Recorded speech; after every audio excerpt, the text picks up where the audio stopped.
when moving on to some Premier League just rule changes in football that you'd like to see.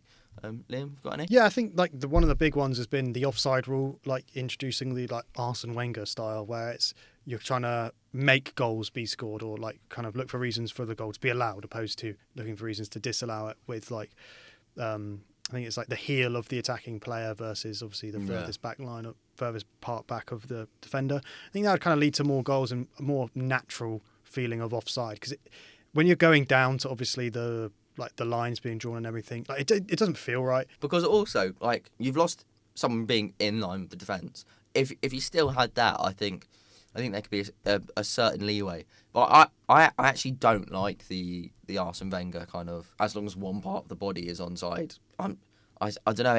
I just wouldn't be able to get away from the fact that it would be olden times. You are just offside. Like, I don't know. I can't get behind it. I think the implementation of kind of the automated offsides, I think that's really good. I mean, I've got no clue why we don't have it in the Premier League yet. Yeah, it should be the like automated offsides that they have at obviously the World Cup and some of the I think they also have it in the Champions League as well. Yeah, that should be the first implementation. If there's still issues at that point, that's when we can look to fix it with, as I said before, like other things with the Arsene Wenger rule and things like that. But I think what we've seen at the World Cup and at the other places is offsides are no longer controversial.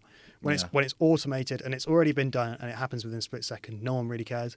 I think it's when the line's being drawn and it's down to the TV camera angles and things like that is where obviously it leads to controversy and obviously leads to issues as well. They should show on the big screen like what the VAR is looking at, because then there's less there. Well, I mean, there probably would still be arguments. If the fans know what's going on, you could arguably take as much time as you need, because also the fans know what's going on and they can be taking their time making the decision as well. Yeah, I mean, like you see it in cricket all the if you go to obviously the review system in cricket, all the players huddle around and they all look up and watch at the big screen.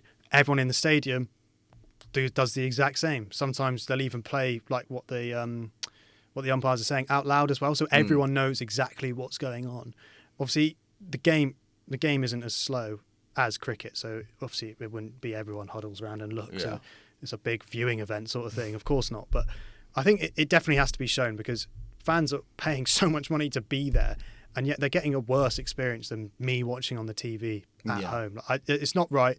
And kind of on top of that as well, the commentators can hear exactly what the VAR people are communicating. Yeah. So oftentimes when you're listening to a broadcast, obviously they'll kind of be able to kind of say what's going on, again, before anyone else knows. Yeah. So I can't understand why the commentators and the broadcast people get kind of special treatment into it, but fans at the stadium don't. Yeah, and also kind of all the journalists get a screen, and kind of in a lot of the boxes, I didn't realise I was sat in a different place at Chelsea as I usually am. I was sat above the director's box, and they've all got screens. If you're willing to show the journalists, you're willing to show certain people, just open it up. And something else they've started to do, which was the most pointless thing I've ever seen, is at the end of the decision, they'll go, head over to our Twitter to see the Premier League description. And then about half an hour later, when everyone's forgotten about the VAR decision, doesn't care anymore, they'll show the tweet on the big screen.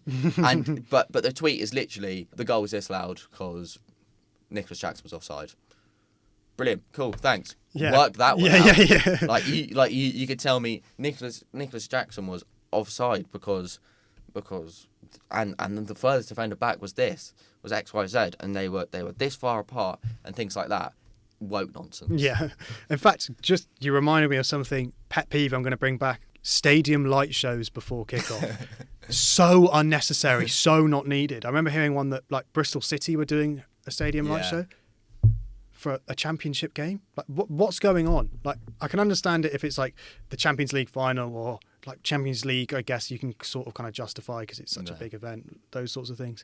It's not against lower clubs doing it, but like at least do it for a reason.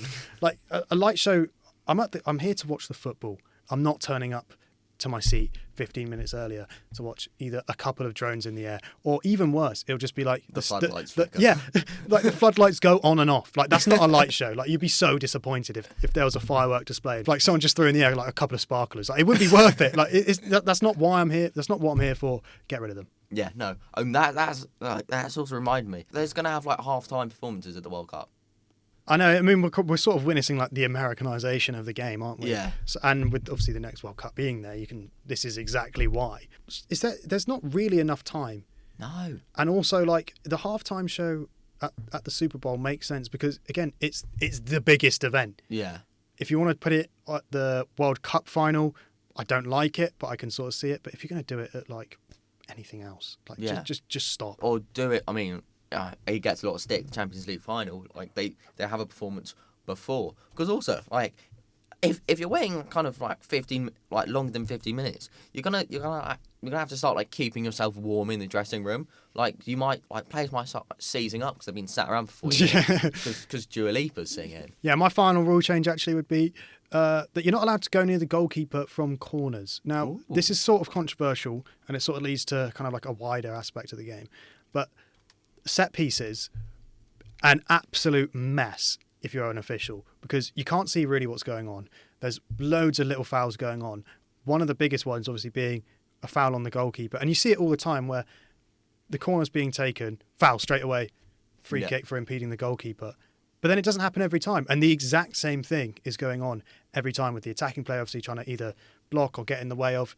Obviously, I'm not saying that he should have like 5 yards free of space, because he can then obviously just run out and grab whatever he likes. But I think there needs to be some sort of implementation of we need to try and stop and stomp out some of like the inconsistencies that come with obviously the nature of those ones. Like we need to kind of define what is a tussle in the box, what is fair, what is not fair.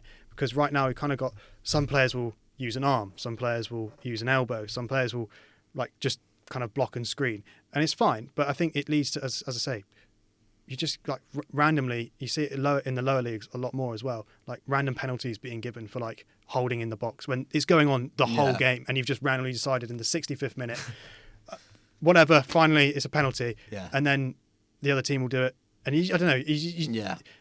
In terms of obviously all we want is consistency, and I think that's one of the things that isn't consistent is fouls from set pieces due to obviously like the tussling in the box and on the goalkeeper sort of thing. Talking about set pieces, that's remind me of another pet peeve. Players that lie down behind the wall. I would hate to be that player. Because you know they're not. I mean, yes, the player's lying there, so they're not going to try and shoot under the wall. It never happened before. Rarely that a player would shoot under the wall. And also, teams don't really jump anymore. Like the wall doesn't massively jump anymore because kind of you're only trying to get it like 7 foot in the air. And like play like Van Dijk's kind of can just head it down.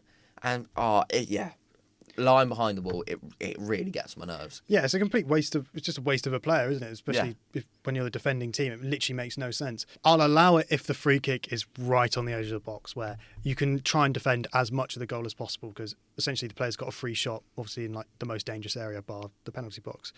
But anything other than 20 yards out, please just stand up and defend like normally. Yeah, you'd rather have an extra man defending. Yeah, surely, like with the Premier League having so many like set piece coaches and all the things like that, you must wonder like, is there some data behind it? But like certainly now, I'm just looking at it being like you're literally just wasting your time. Yeah, and we're more likely to concede because you are lying down. Thank you for joining our therapy session. We'll catch you next week, and don't forget, get behind the ball.